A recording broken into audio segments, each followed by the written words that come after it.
For some of you, this is your late afternoon. For others, it is your evening. So thank you for giving us this time during the holiday season. My name is Ari Faines. I'm the Director of Communications and Outreach for here at PSR, and I want to welcome you all to Movement Strategies for Community-Based Safety, a roundtable on the intersection between social justice and nuclear weapons abolition. Before we begin, I want to give a thank you to Roots Action for being our partners in hosting this event. A special thank you to our co-producers of this event, Jasmine Owens and Marena Blanchard, as well as the Executive Director of Roots Action, Norman Solomon, and Director Jeff Carter at PSR, and the Head of Director of the Nuclear Weapons Abolition Program, Martin Fleck. Thank you all for the hard work that you have put into doing this program. I want to encourage all of you during this program to utilize the chat, to talk to each other, to talk to the panelists. That's what makes this a roundtable. This is truly an interactive conversation where we hope that you will learn from our speakers, but also learn from each other. That being said, let me introduce all of our wonderful speakers that we have this evening. I'm going to start with Ari Mason. Ari is an Ashkenazi and autistic community worker with a strong and diverse work background in policy development and organizing. The driving force of Ari's work is building the world we want to see and live in from an abolitionist perspective, rooted in anti-colonial work led by Indigenous and Black leadership. Ari is a founding member of MPD 150, a Minneapolis-based effort policing abolition. Her past work includes developing tribal protocol to address sex trafficking and commercial sexual exploitation in Indian country, police development and lobbying for issues related to homelessness and housing insecurity, community development of a free clinic in George Floyd Square, and working with various harm reduction organizations to create safer ways for our communities to access the support they need when struggling with substance addiction. Thank you so much, Ari, for being here this evening. Next, we have Chris Aboukhaled. Chris is a first-generation Arab American who is in his final semester of George Washington University's International Affairs Master's Program. He received his bachelor's degree in political science from Akron University and has work experience with the U.S. mission to UN agencies in Rome and the Institute for Palestine Studies, and has been doing work for Beyond the Bomb since August of 2020. He's extremely interested in international affairs, Middle Eastern politics, anthropology, and development, and speaks both Arabic and Spanish. Thank you, Chris, for being here this evening. Next, we have Marena Blanchard. Marena is a Black queer prison abolitionist, a traditional healer, an artist, and an anti-militarism organizer with Roots Action. They are based in a homeland in South Oakland, California. Their past campaigns include defending criminalized people from police brutality and incarceration, district attorney accountability, and working to end the cash bail system, including divestment of $2 billion from the industry. Marena is a co-founder of the For Us, By Us Fund in Maine. Marena is currently experimenting with the embodiment of joy as a liberation practice and dedicates all of their work to thriving future for our children and our children's children. Thank you again for Marena for being here. And finally, Tristan Guyette. Tristan is a Midwest born and based organizer with a background in reproductive justice and voter access. As Beyond the Bomb's campaign director, they have direct strategy uniting digital and field work to mobilize volunteers across the country in order to advocate for a more sane and equitable nuclear policy. In 2019, Tristan launched Beyond the Bomb's Future First Fellowship Program with the intention of bringing underrepresented and more diverse voices into the non-proliferation pipeline. They sit on the board of the Nuclear Fusion Project, another avenue intending to demystify and diversify the national security space. And again, thank you to all of you. Reading those bios, I am nothing but floored about what you're going to bring to the table in this conversation. So I think it's time that we just get started. The reason that we're all here is that the movement for nuclear abolition is built around creating a safer world. But we know that safety looks different for different communities. A lot of community-based groups are redefining safety outside of the existing systems of oppression and violence. What are some of the movement building techniques or frameworks that you've seen to be effective in other social justice work? And do you think that these frameworks or theories could be applicable in the nuclear weapons abolition movement? Is my co-organizer, and let her take the floor. Wow, thanks. Thank you for that great opening, and thank you for having me today. I think I'll start with, one of the first experiences I had joining the Black Lives Matter movement was this one quote that is repeated over and over again from Assata Shakur, and that is, "It is our duty to fight for our freedom. It is our duty to win. We must love and support each other. We have nothing to lose but our chains." And that's something that we would ground ourselves in often. And I think, some of the core lessons from that quote and how we put it in practice is developing cultures of care, right? When I think about some of the, prevailing thoughts and ideas in the nuclear disarmament field and how we can apply cultures of care there, I first think about, how currently a lot of discussion is around nuclear deterrence as a concept or as a framework for keeping us safe, when ultimately that's not it, right? Like, the existence of nuclear weapons doesn't make us safe. It's actually the opposite. Some of these weapons, namely intercontinental ballistic missiles, are on a hair trigger alert that could lead to accidental disaster.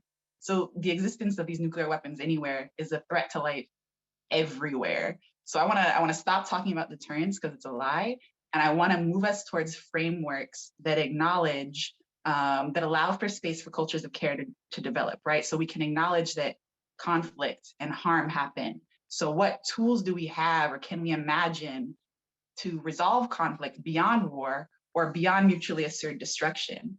When I think about my movement experience, I draw inspiration from people who are currently experimenting with models of community-based safety and creating those cultures of care to serve as alternatives to carceral systems like policing and prisons, and to ultimately replace those carceral systems. So just to name a few, there's disability justice frameworks out there already.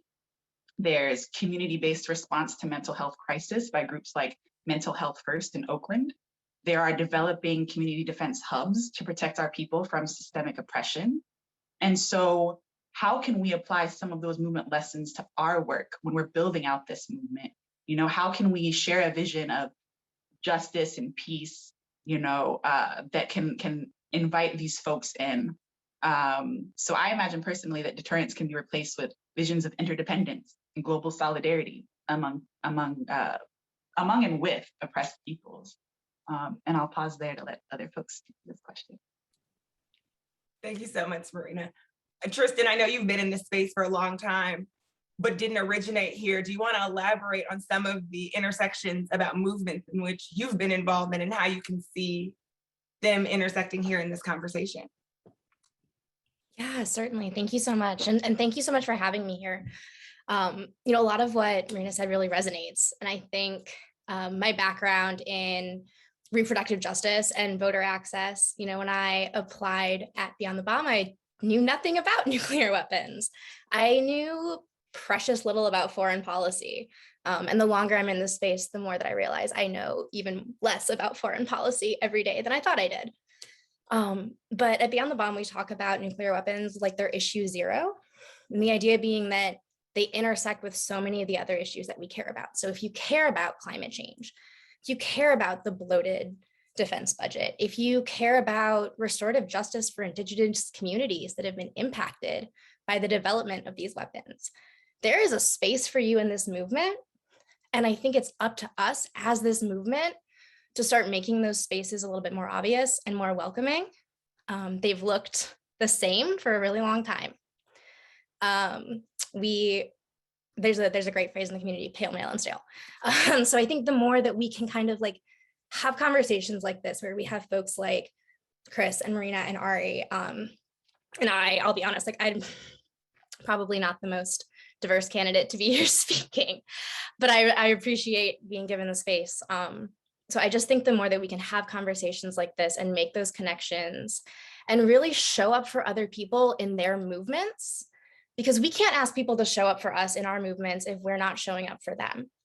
And there have been lots of opportunities for that over the past couple of years. And some of those opportunities have been seized and some of them have been lost. And I think moving forward, we're doing a better job of looking for the spaces where we can amplify the voices of the people that we need with us in this fight. And frankly, that's everyone. We need as many people fighting towards a more peaceful future as possible. Those are such good points. And thinking about squeezing a moment, I know, Ari, your work is based in Minneapolis. When everybody thinks about 24 months ago, the summer of protest, that was ground zero for a lot of these conversations. What would you say about some of the work that you have done or you have seen that has worked as a good framework or theory that might be applicable as we continue to try and move the movement for nuclear weapons abolition forward? Yeah, wow, I could do a whole case study just on what's been happening right outside of my front door for the last 5, 6, 7 years in particular, even because the reality of it is that what we have seen in Minneapolis since the murder of George Floyd, like, let's be blunt here, that didn't happen on accident. Like the way that community came together and the way that everyone was able to respond and show up and take care of each other, that only happened because of how long different community groups, grassroots organizations, individual like livelihoods have been planting seeds for so long to be prepared for something like this. And so that is really kind of like the core of a lot of the work that I have done, that I've been based in, is kind of the core theory of what you pay attention to grows. What you nurture, what you nourish, what you put your effort into, what seeds you are tending the soil of, that is what will grow. And so the whole abolitionist kind of wave that you've seen coming out of Minneapolis has largely come from a lot of grassroots efforts and organizations kind of taking that seed planting approach and just really preparing for what we call the waterfall. And that's what happened.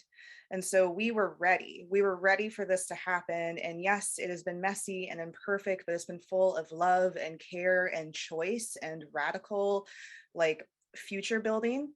And so a lot of what I really want to like keep pushing for in terms of tactic, in terms of effort, is pay attention to those seeds. Like, nurture those seeds, put nourishment into those seeds, because there are going to be waves of rain. There are going to be waves of drought. But if we keep making sure that our ideas, that our livelihoods are being nourished, when there is a rainfall, we will be prepared for it. So that's what we've seen here. And yes, it's not always perfect, but we're trying. It's a messy garden. Sometimes the water is going to look a little muddy, and that's all right. That's such a good point in thinking about watering things and moving forward. You know, Chris, you're a student. Everybody says the epicenter of so much of this movement and the epicenter of where we are trying to grow the nuclear weapons abolition movement is going to be based in young and diverse voices. From your own experience, you know, what have you noted from some of the community-based organizing that you've done that you feel like you can bring into this field, but also the field can learn from in terms of frameworks? First, thank you for having me. So in terms of what I think the field can learn,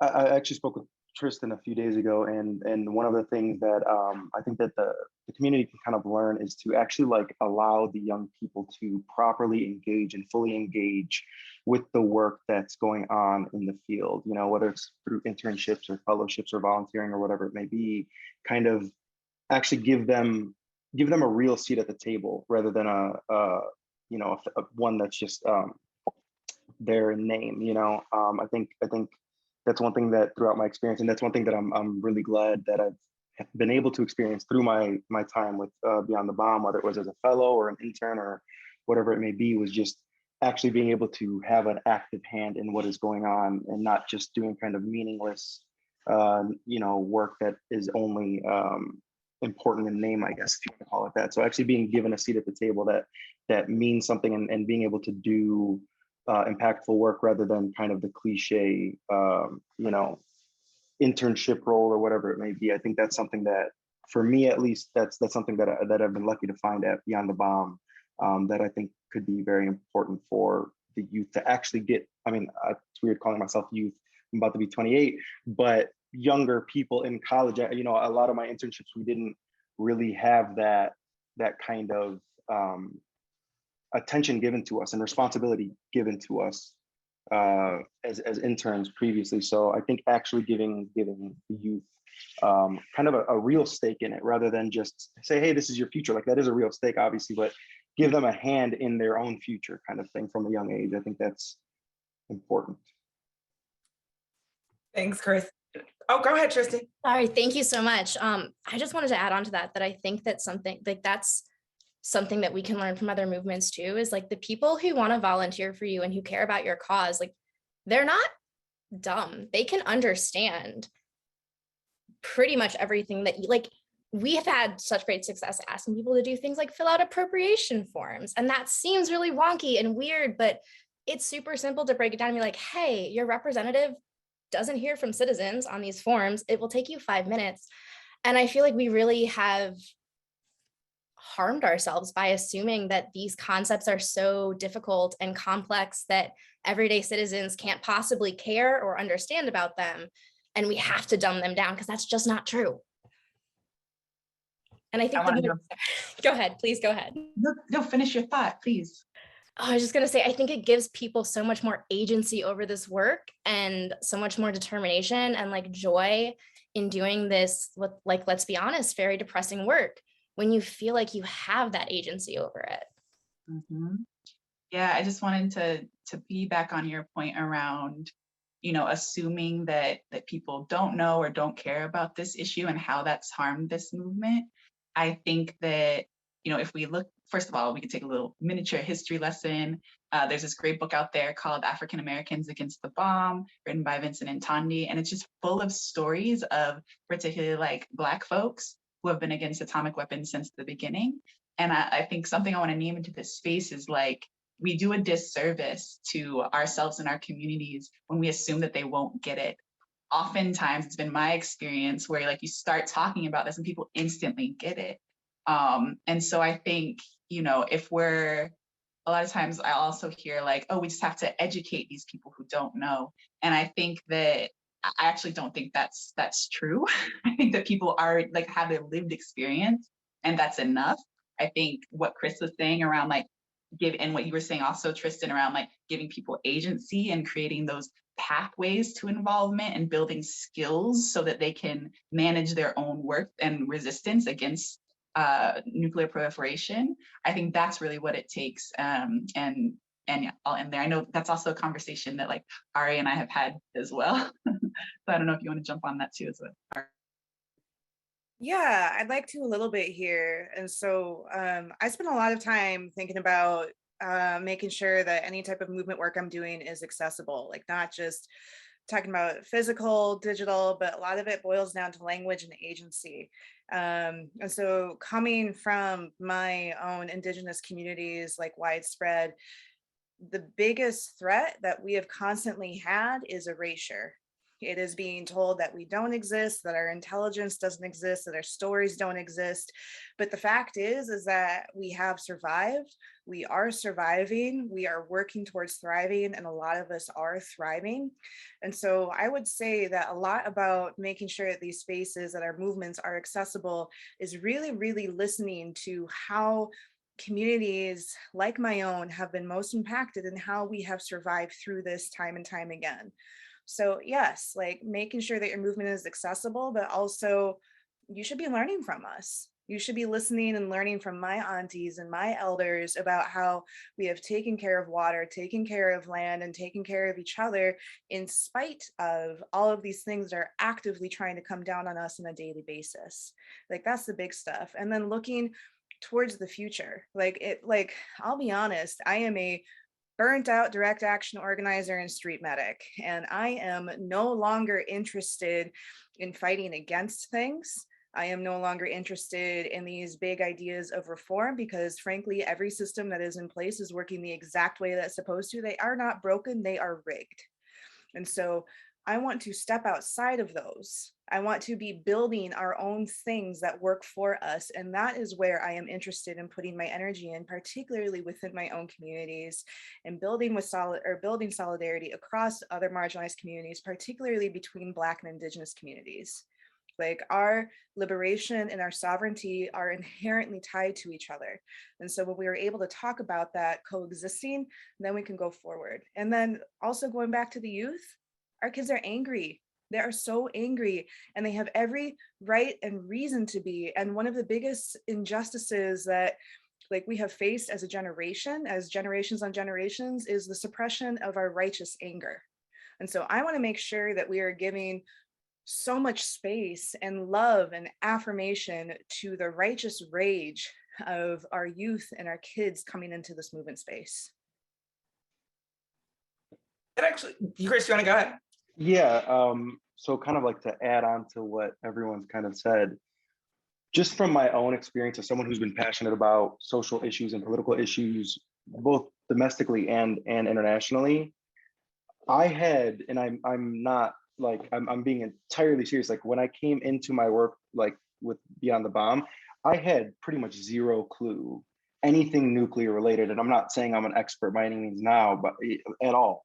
But I remember like vividly when I started doing like social media posts, I think it was sometime in May or June this past year, that again, this is, I'm very passionate about social issues and political issues domestically and abroad, and I have been for many years, but I had no clue about these issues to even be angry about them in the first place, to know to what extent that they were that bad of issues, right? And how they intersected with so many other issues that I cared about. And I remember I would be like looking up articles to post for social media, and I'd learned so many new things, and I would just be just irate and just like want to text someone and be like, did you know that in the defense, but and so on and so forth, or that this happened here, whatever.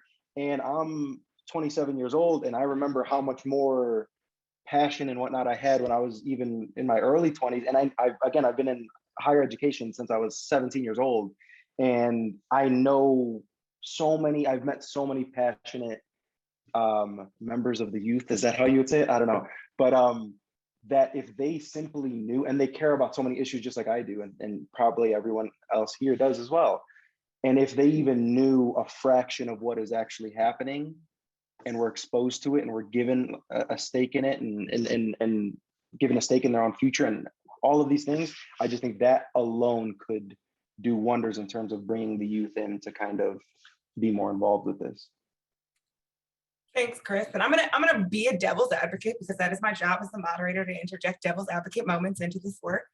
But we've been accused as a movement of going to other people's issues and saying our issue is the only issue and the biggest issue. We've been accused of walking into rooms and saying, this fear tactic is the only way that we're going to solve this problem. And I'm hearing all of you talk about the ways that there's clear intersections between Black and Indigenous people. There's clear intersections between police and criminal reform. There's clear intersections between all of these social justice movements, which are occurring right now, which are hot topic issues right now, which are actually working, not in silos, but in unison. And how do we approach these communities in a safe way? How do we approach them in a way that makes them feel as though this is intersectional, not us just coming in and clamping down on their issue and saying, it is your job to get in line? What would you suggest when we're having genuine conversations as we start to do this work in a new way? As Marena said earlier, these communities are not new to these conversations. They've just been left out of the rooms that we've been having them in as of late. How do we invite these people back into the space so that they can have a conversation with us, and also so that we can be allied in the movements that they are creating for justice and liberation? I'll let any of you start off there. I realize that was a lot. Ari has her hand up. Oh, Ari got hand up. Go right. I'll keep it short and quick, because this is another thing that Marie and I were talking about today. Where we at, or where we are collectively at in broad movement work of every single work, we are so stuck in crisis mode, and like that is not our fault. It is not a bad thing. It is just a fact. But being in that mindset and constantly looking at like what we need to do, what we need to address, does not leave enough room for grief. It does not leave enough room for recognizing what has already happened, what has already brought us here to this moment, the things that we have lost, that we have in fact lost, or the things that have been taken from us. And we have to be able to be present with that, because so much of the time when we come into these spaces and say like, hey, let's build this solidarity, folks aren't hearing, or what they aren't hearing is enough care, is enough affirmation of their own experiences and how it ties into that. So it's really about slowing things down and creating a lot more room to just be messy with each other, to recognize that we are all deeply traumatized people. Like that is just a presumption that I carry within my organizing work now, and I have to, is that we are traumatized people responding from a place of trauma, doing work that is going to traumatize us. So how do we be gentle about that? Like that is where a lot of it starts for me. Yes, thank you for that grounding. I think what I would add is like, this is kind of a tricky question for a group of predominantly Black and brown people, right? Because who's the we in the question when you say we've been accused of like, you know, colonizing other movements or jumping into other movements? It's certainly not us. And you know, because we are of those communities, we are of those marginalized people. We stand at the intersection of so many issues. And so, you know, going back to what Ari just said, when we're attempting to bring our folks into this movement, it's absolutely paramount to talk about the harm that's happened and what are the pathways to getting justice, and using those justice frameworks because they resonate with our people, and because we know that when we fight in that way, we win. And so, yeah, I want us to be mindful of like who's us and we and they in this conversation.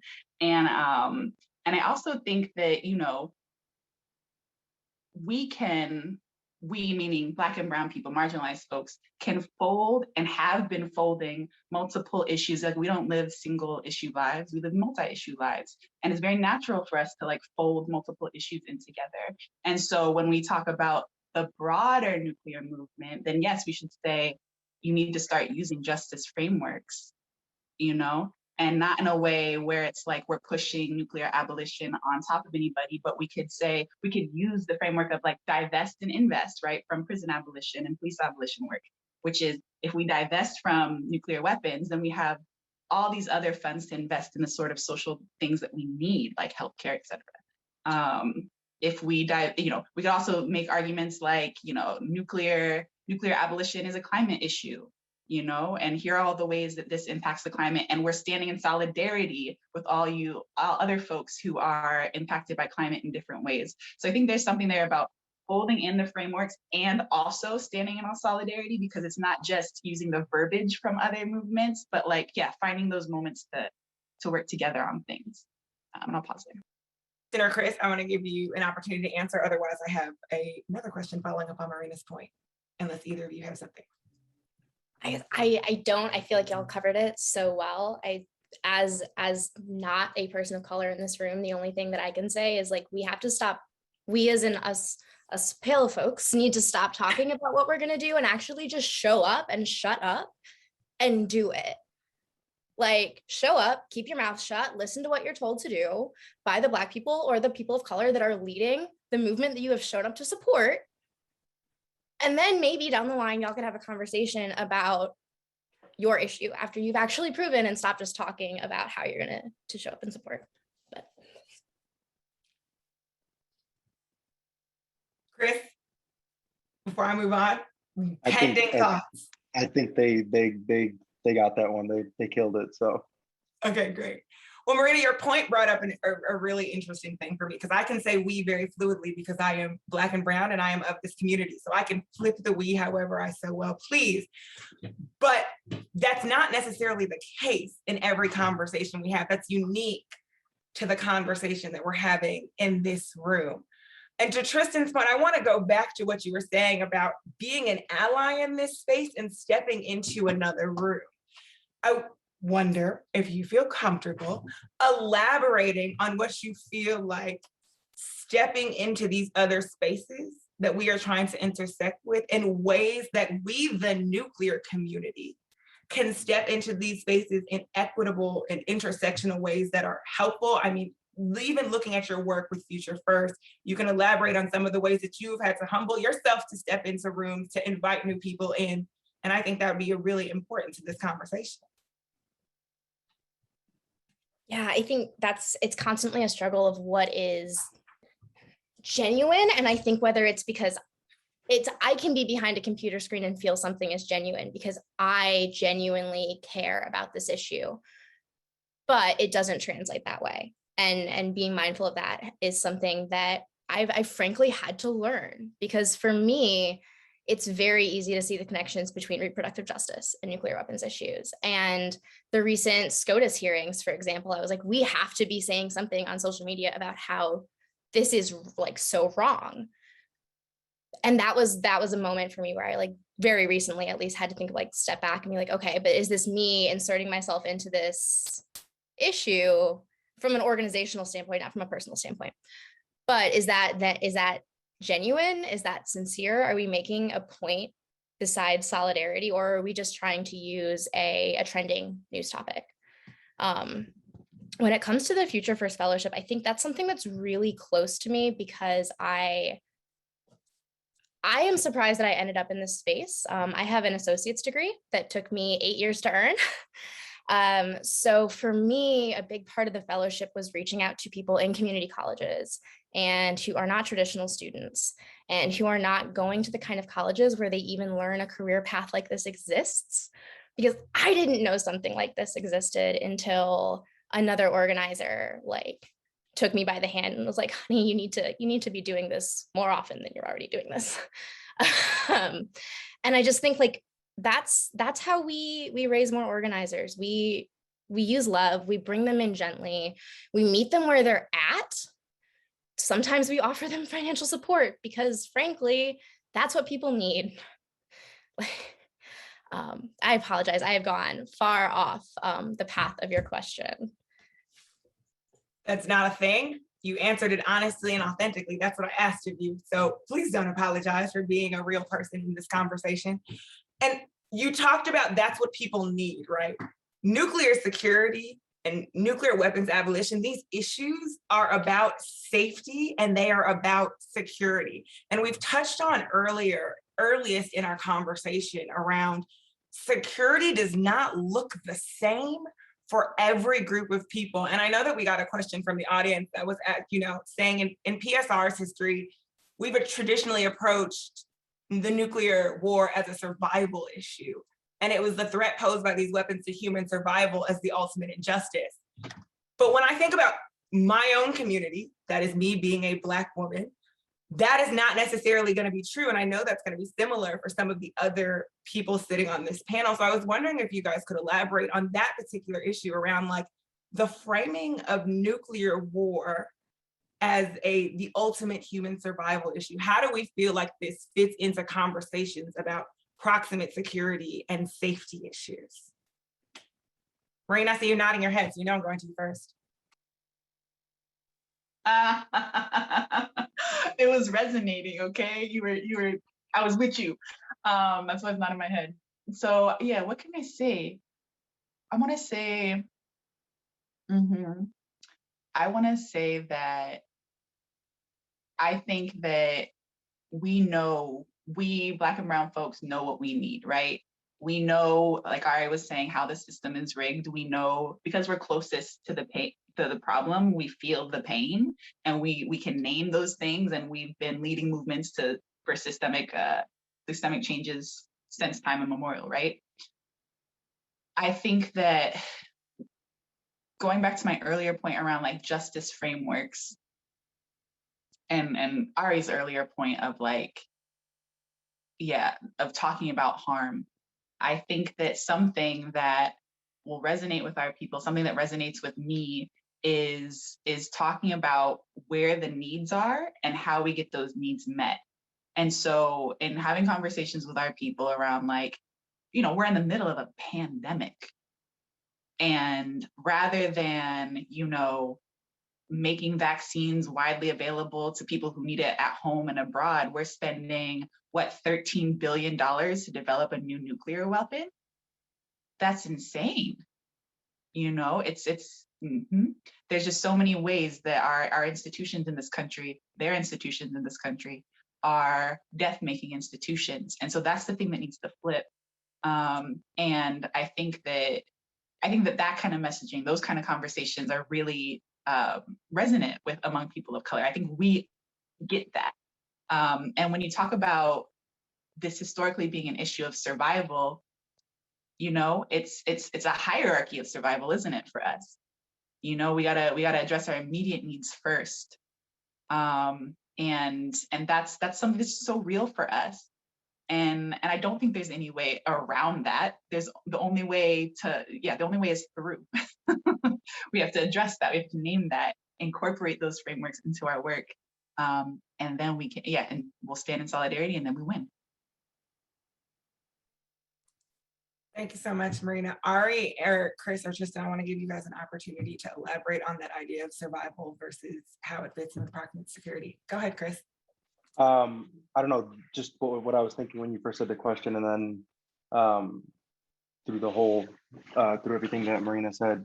I also think of like, of course, the nuclear issue is an issue for everyone, right? It is an issue for human survival as a whole. But I also think of it's much more specifically an issue for survival for specific communities that, for example, as someone of Middle Eastern descent, I can't tell you how many times growing up, probably to this day, if I hung out in the same places with the people that I grew up, that I heard people say something along the lines of, oh, I think, we should just close off the Middle East and just nuke it, or something along those lines. And obviously I grew up in rural Ohio, so we'll talk about that later. And I know obviously comments from random people don't directly create foreign policy, but when you have millions of people who legitimately believe those kinds of things, there's certain groups of people in certain communities and certain demographics in certain regions of the world that are just inherent, just by the nature of the way our society is and how powerful this country is in the world, that there are certain people I feel like that have to deal with this issue more realistically than others, even if that makes any sense. I hope that makes sense. I don't know, but yeah. And that's not to say it's not an issue for everyone, by the way. I'm just saying there is, anyway. Before that did make sense, first of all, but before we move on, I want to ask you something, Chris, around people talk a lot about who's allowed to have nuclear weapons, right? We listen to the way that people talk about the threat of China, the threat of Iran. And as somebody that is in, studied Middle Eastern politics, there is a racialized nature to the ways that we're having these conversations and deeming these as threats. You just talked about, your own personal experience with the ways that this affected you and your community. Do you think as we're having this wider conversation, we need to be more reflective of our own nukes? Do you think we need to be talking more about these foreign powers that are coming in? How do you think we change that conversation? Because it feels like it's more than just a nuke conversation. There's an undertone there that I think some people are missing that you might have more insight on than others might. Yeah, I absolutely believe that there's more to it than just simply being a nuclear issue. There's 100% a racial issue to it as well. We don't worry about France or the UK having nuclear weapons. We don't worry about the US having nuclear weapons as the one country who's dropped 2 previously. So, and obviously, this isn't me saying yes, go Iran, we want nukes for it. No, of course not. But there's clearly a blatant racial aspect in the way that, and this is another thing that I realized even more so through finding articles to post for Beyond the Bomb socials, is just the way that China is talked about or Iran is talked about, yet the way we talk about the US spending however many billions and trillions of dollars on maintenance and the production of nuclear weapons, there's clearly a disparity there. And if I have to put my finger on it, then I would definitely, I fully believe that it is largely racial as well. And there's definitely an intersection between those 2 issues. Thank you, Chris, for indulging my follow-up. Ari and Tristan, I want to give you both an opportunity to talk on that issue of survival versus proximate security and how you think it impacts, your own communities or just communities in general. Yeah. So it is no secret to the folks attending this roundtable right now and the folks speaking on it that most of the US's nuclear waste is stored on Navajo land in Navajo Nation and Dinétah. And there are huge chunks of Dinétah that have never had clean drinking water, and they do not have the ability to have clean drinking water because of the nuclear waste runoff. It is very, very hard to talk about fighting against the big arms deals and fighting against things on a policy level when you have family members burying family members a couple times a year just because of water poisoning. And that's a lot of where I keep going back to, is that if we don't actually slow down and listen to each other and affirm each other's loss and grief and rage, then that is actively erasing a lot of the harm that has already been done and has already been caused. And there's a lack of agency there. And so also a lot of the current ICBMs are being stored between North Dakota, Montana, and Wyoming. Those are also areas where there are large rural communities of poor working class blue collar folks, but also large rural communities of indigenous nations. And having access to stable income is a huge issue and a huge barrier out there. And so then when folks walk into these spaces saying, hey, we are going to dismantle your one basic source of income, folks are like, no, why would you do that? They're not actually loyal to their employer, they're loyal to their family, they're loyal to their livelihood.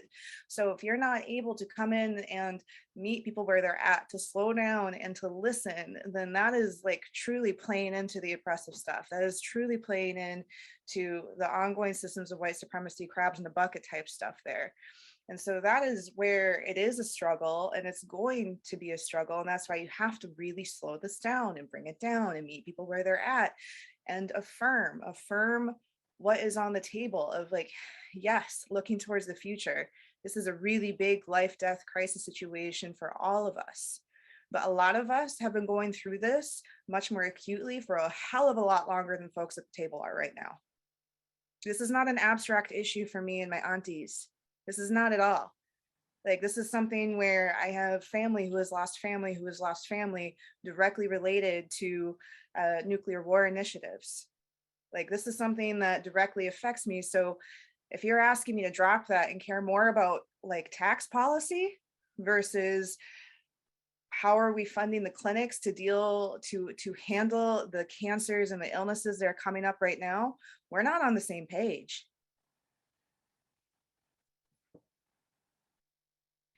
I would just add to that I think one of our biggest stumbling blocks right now is that so much of our work is legislative and it is based on lobbying our representatives. And I mean, people are just burned out on that, but it lacks that aspect of community care that Ari and Marena keep going back to when so much of what you're asking to do on an issue is just to write your representative or call your representative. I don't know about y'all, maybe you got lucky with a good representative. I can only email my representative so many times because I know she doesn't read them.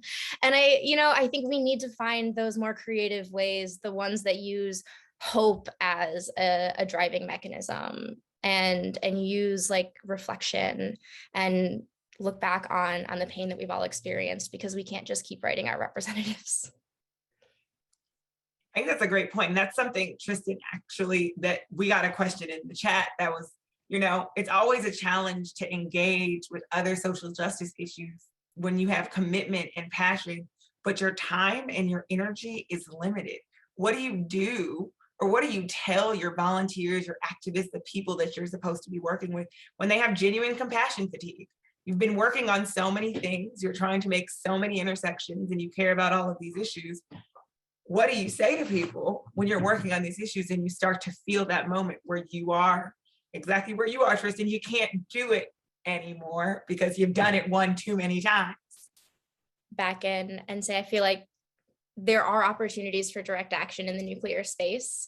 And maybe it's because we have had such a similar cast of characters in the movement for so long that direct action, because if we can look back to the freeze movement and 30, 40 years ago, and there was so much direct action, and that has lapsed somewhat. And I think that unfortunately there is a feeling among some organizers who have been in this movement for so long that that's irresponsible now. That's messy, it's too loud.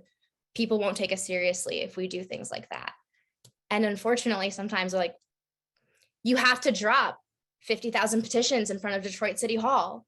You have to dye a river a different color. You have to sail a nuclear sponge down the coast to get somebody's attention.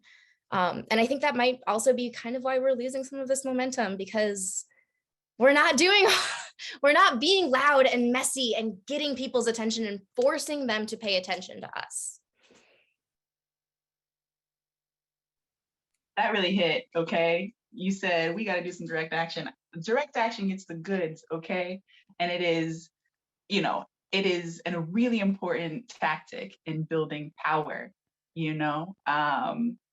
I think that folks who are critical of that are proponents of the insider strategy, where it's like, if we ask nice enough, decision makers will give us what we want. And to them, I say, how's that going for you these past couple of years? How's that going? You know, when something's not working, you have to change tactics. And if we look at some of the mass movements out here and how they've been building power, it's through direct action, strategic direct action, right? Like, look at what Sunrise did to get the Green New Deal on the national agenda. They held a sit-in, you know? And so what tactics can we employ? And I want to go back to what was being said earlier around racism in the nuclear field. There was this great article written in, I think, the Bulletin of Atomic Sciences that really talked about structural racism in the field. And it really laid out, for folks who are interested in learning more, it really laid out the ways in which, you know, nuclear testing has harmed people of color around the world, how nuclear waste disposal has harmed people around the world, people of color around the world. And also to Chris's point, like the current targets of like, who are we quote, afraid of having nuclear weapons, right? They're people of color. We're not afraid of Israel's nuclear weapons, right? Why is that? And it all goes back to like colonialism and imperialism, you know, to Ari's point around, you know, how a lot of the waste disposal is on Navajo lands. And I would also, I would lift up in this space that there is a current proposal to build, I think, plutonium pits in Gullah Geechee land, the Savannah River site, and they've just initiated a huge lawsuit against the Department of Energy to prevent that.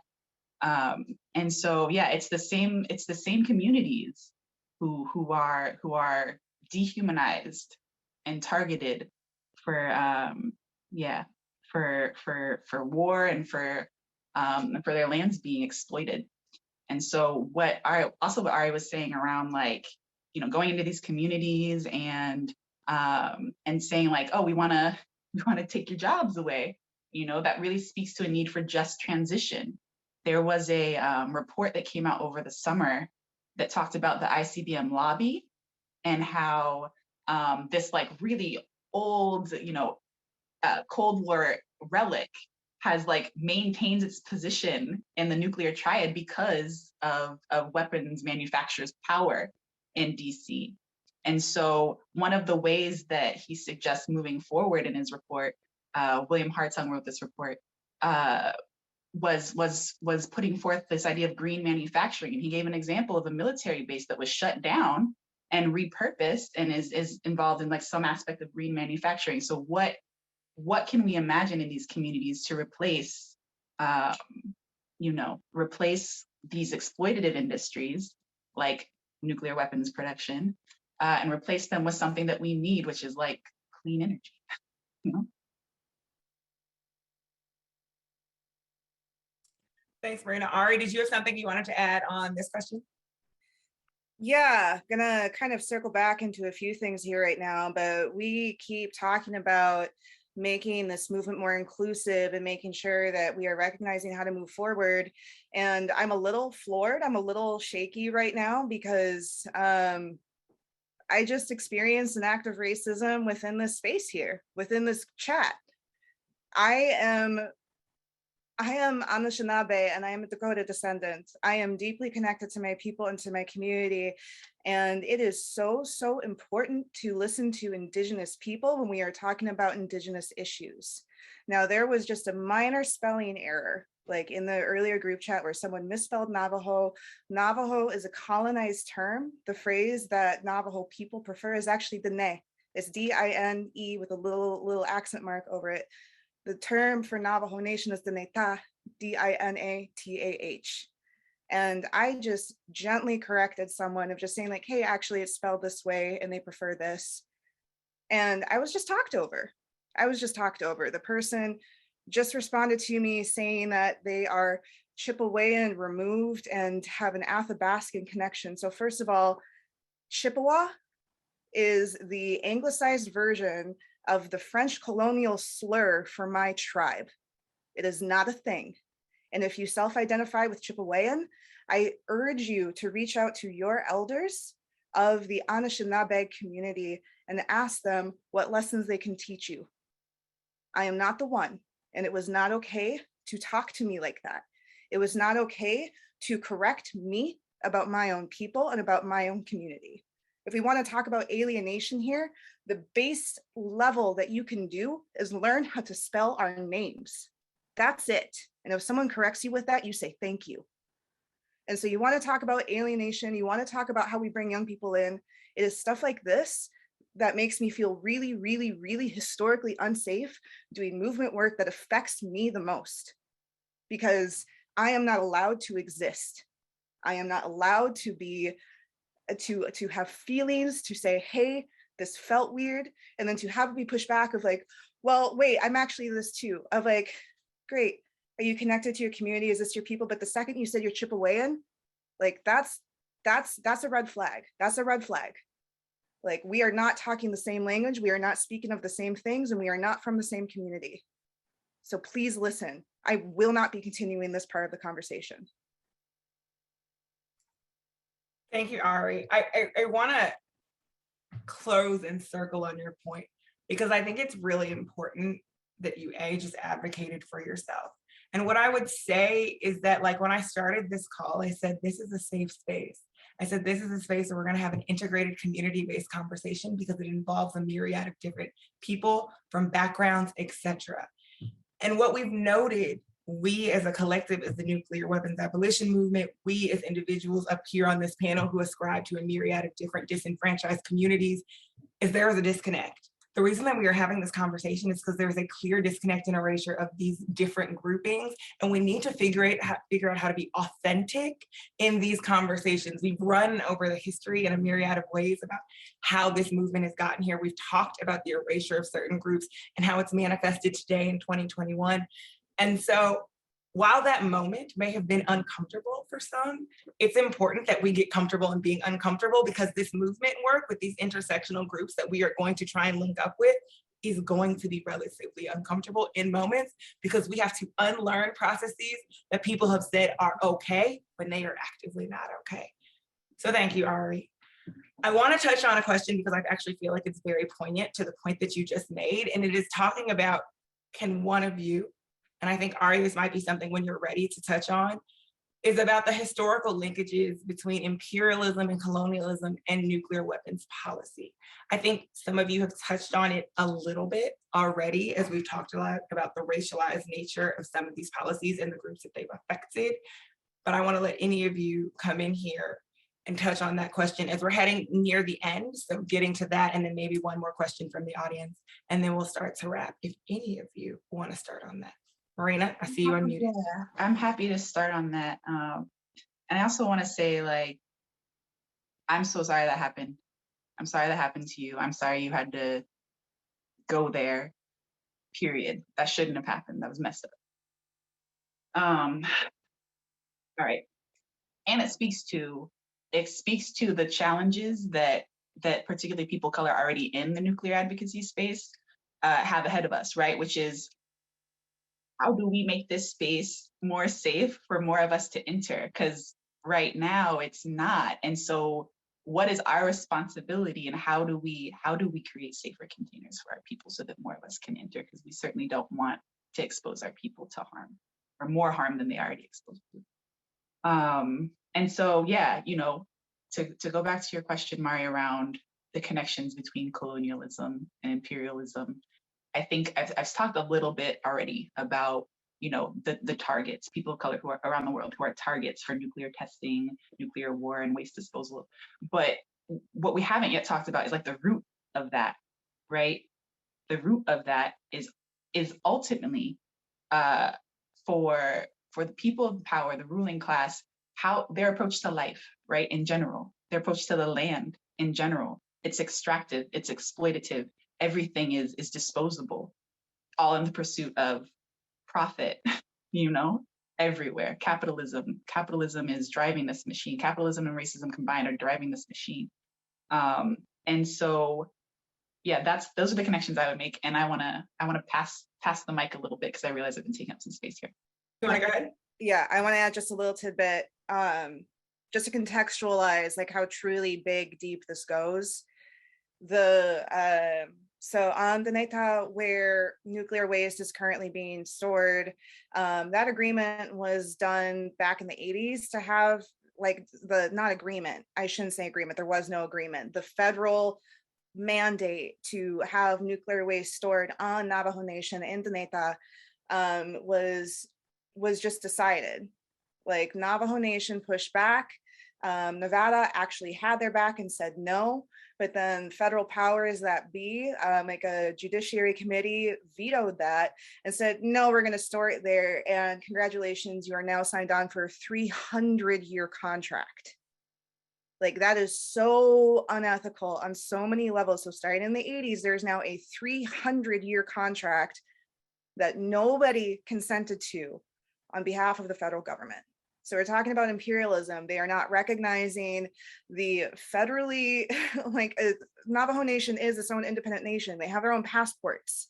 Like it is their own thing. So it is the equivalent of US as a country going into another country and saying, hey, we're going to make an agreement with you and store this here. And they're like, no, you're not. Look at the neighbors. Their neighbors are like, no, you're not. And the federal government's like, too bad, we already did. Look, we signed you on the dotted line here for 300 years. And without, like, there's no resources to move that out. There's no resources to push back on that. And so as active as we are fighting against nuclear arms, we're also fighting against federal oversight. Like that's an issue. That's a huge issue that is based in ongoing colonization, tools of white supremacy, imperialism, all of the above. And that's just one example. This is just one site. Thank you so much, Ari. That's such important context when we think through things and we think through where things are placed. And I thank you. All right, as we're heading into the final minutes, I want to give each of you the opportunity to tell us what your vision would look like as we're pushing towards, the next 5, 10, 15 years. We've talked a lot about how we want intersectionality. We want safer communities. We want places where microaggressions are not happening on a regular basis, as we even saw Cecily put in the chat. I want to give you all each the opportunity to talk about what your hope would be as we're moving forward as a nuclear weapons abolition movement, as society in general, and how you genuinely think we can make and impact the change that we want to see. I'll give you 10 seconds to think through that. That was a big question. Hey, look at us ready. Sorry. Oh gosh. So I'm just going to use a quote from somebody else then.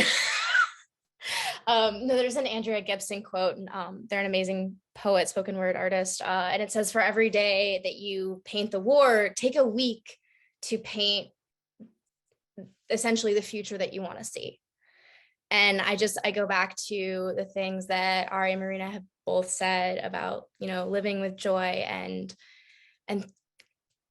taking time for that healing.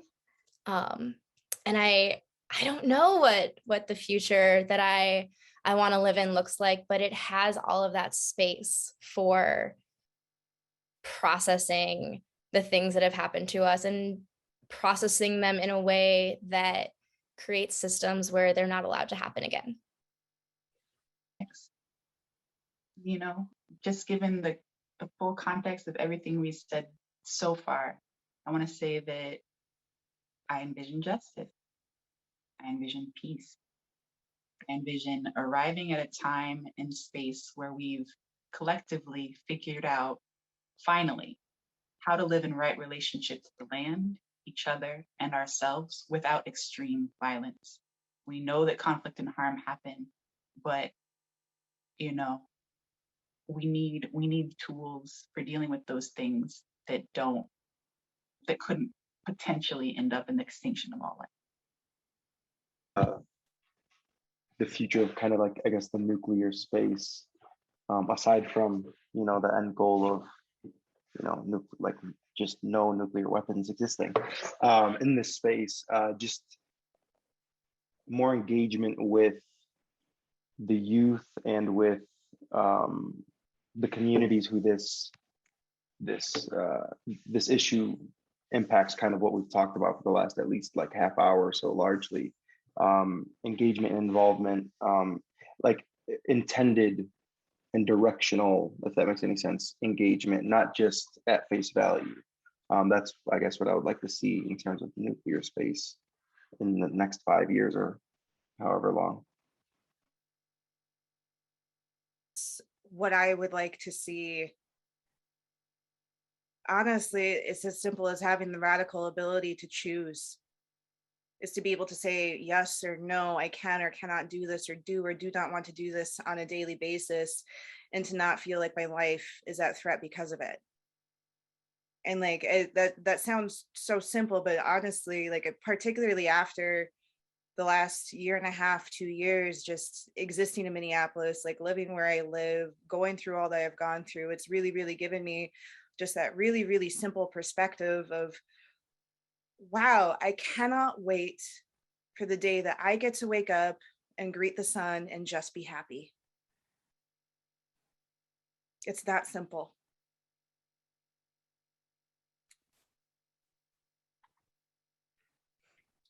Thank you. Thank you. Thank you. And I want all of our panelists and everyone for showing up today. This was a conversation that was necessary. This was a conversation that we need to continue to have, because it is abundantly clear there is still so much work to be done and so much that we can grow and we can learn. And so if you walk away from this taking one thing, I hope it's that you take to be reflective, be respectful, and be authentic as you move forward. If you're going to work with a myriad of diverse communities, it requires a level of empathy and understanding and respectability that is deserved of each and every person. So we hope that you have a wonderful holiday season, and we thank you again for coming. There will be more to follow, so please keep looking out for PSR and Roots Action and follow all of our panelists. And thank you so much for joining us this evening.